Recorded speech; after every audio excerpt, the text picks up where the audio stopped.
शीर्षक truck driver और भूतों की रानी मोहिनी। रात के ठीक 2 बजे थे। सड़क सुनसान थी। चारों तरफ घना जंगल और हल्की हल्की धुंध ने माहौल को और डरावना बना दिया था। राजू, एक अनुभवी ट्रक ड्राइवर, पिछले 15 सालों से देश भर की सड़कों पर गाड़ी चला रहा था। लेकिन उस रात उसे कुछ ऐसा देखने वाला था जिसे वो जिंदगी भर भूल नहीं पाएगा। उसका ट्रक धीरे धीरे जंगल के उस हिस्से से गुजर रहा था जिसे लोग मौत की सड़क कहते थे। कहा जाता था कि वहां आधी रात के बाद कोई लड़की रास्ता रोकती है और जो भी उसे बैठा लेता है वो कभी वापस नहीं आता। राजू इन बातों पर कभी यकीन नहीं करता था, लेकिन अचानक उसकी हेडलाइट्स के सामने एक औरत आकर खड़ी हो गई। सफेद साड़ी, खुले लंबे बाल और चेहरा इतना खूबसूरत कि किसी की भी नजर हट ना पाए। राजू ने ब्रेक मारा। दिल जोर जोर से धड़क रहा था। औरत धीरे धीरे ट्रक के पास आई और धीमी आवाज में बोली, मुझे थोड़ी दूर छोड़ दोगे? राजू कुछ पल चुप रहा, फिर दरवाजा खोल दिया। जैसे ही वो औरत अंदर बैठी, ट्रक के अंदर ठंड अचानक बढ़ गई। राजू ने कांपते हुए पूछा, तुम इस जंगल में अकेली क्या कर रही हो? वो मुस्कुराई और बोली, मैं अकेली नहीं हूं। राजू ने घबराकर रियर मिरर में देखा और उसका खून जम गया। पीछे की सीट पर 4 से 5 और साए बैठे थे। सबके चेहरे काले, आंखें लाल, और वो सब उसी को घूर रहे थे। राजू का हाथ स्टीयरिंग पर कांपने लगा। ये कौन है? उसने डरते हुए पूछा। वो औरत जोर से हंसी। उसकी आवाज अब इंसानी नहीं रही थी। मैं हूं मोहिनी, भूतों की रानी, और ये सब मेरे शिकार हैं। अचानक ट्रक अपने आप तेज होने लगा। ब्रेक काम नहीं कर रहे थे। स्टीयरिंग जाम हो चुका था। राजू चीखने लगा, मुझे जाने दो। मोहिनी उसके कान के पास झुकी और फुसफुसाई, अब बहुत देर हो चुकी है। अचानक ट्रक एक गहरी खाई की तरफ मुड़ गया और अगले ही पल भयंकर धमाके के साथ ट्रक खाई में गिर गया। अगली सुबह जब पुलिस वहां पहुंची, उन्हें ट्रक पूरी तरह टूटा हुआ मिला, लेकिन राजू की लाश कभी नहीं मिली।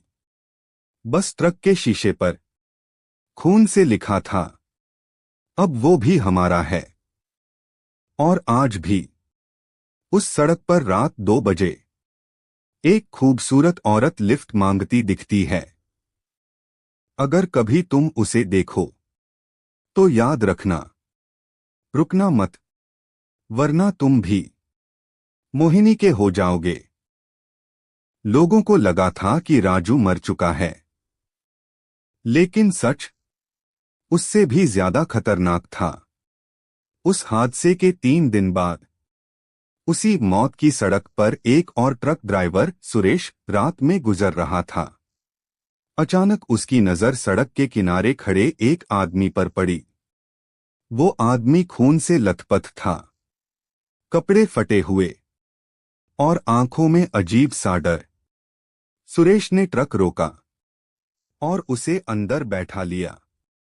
जैसे ही वो आदमी ट्रक में बैठा, सुरेश को ठंड का वही एहसास हुआ जो राजू को हुआ था। सुरेश ने पूछा, भाई क्या हुआ तुम्हें?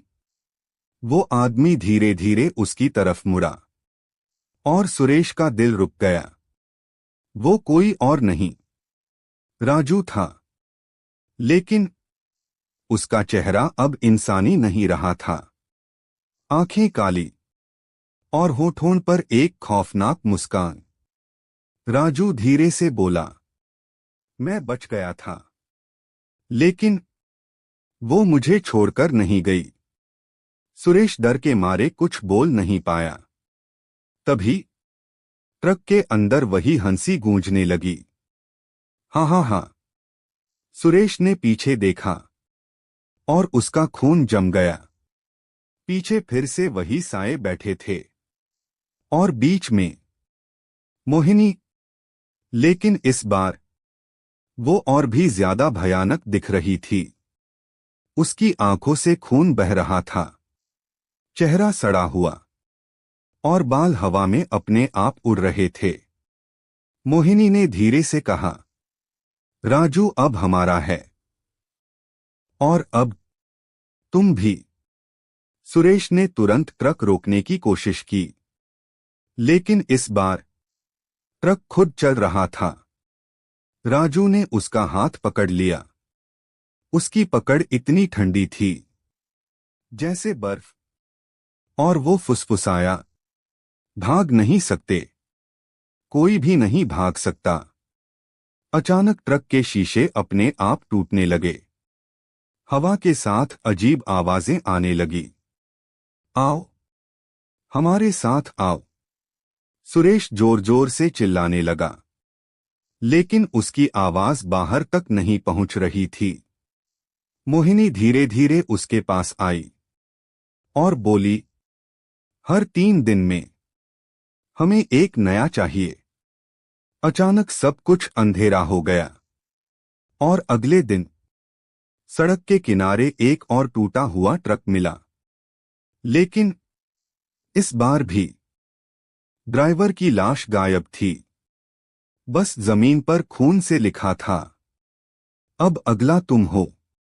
और तब से जो भी उस सड़क से गुजरता है, उसे कभी कभी एक ट्रक दिखता है जिसे कोई इंसान नहीं चला रहा होता और उसके अंदर बैठे होते हैं राजू, सुरेश।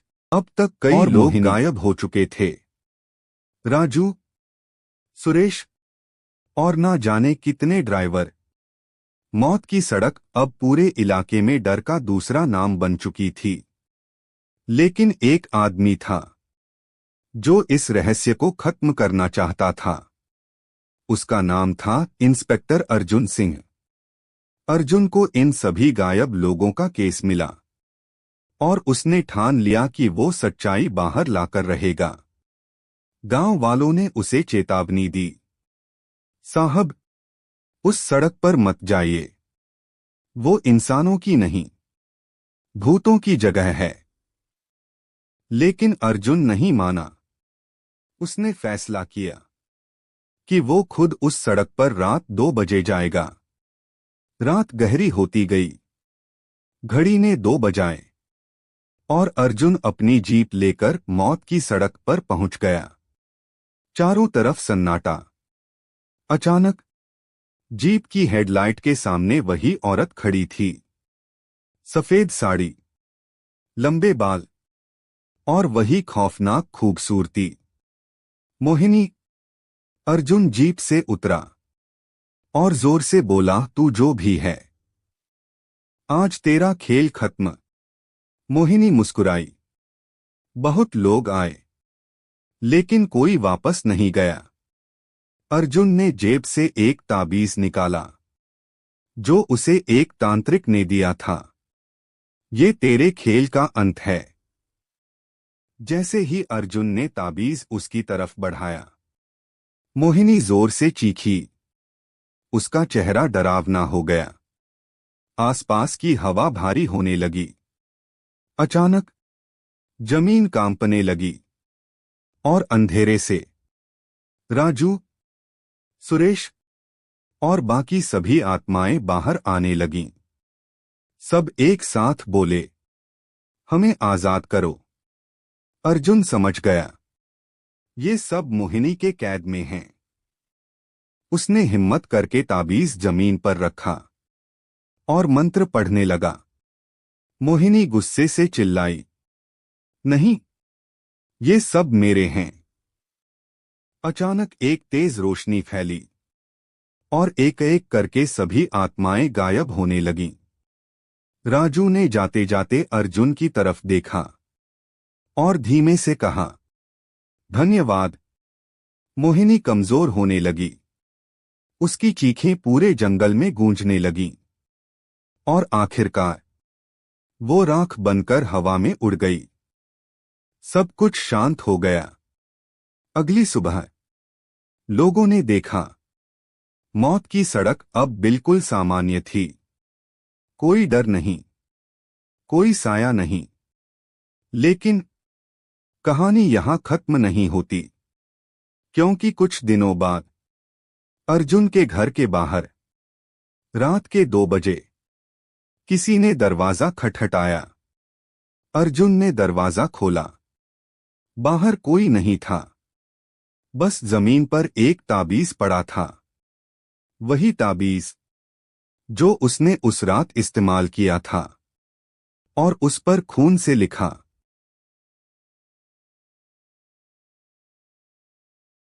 मैं वापस आऊंगी। और दूर कहीं एक औरत की हंसी गूंज रही थी।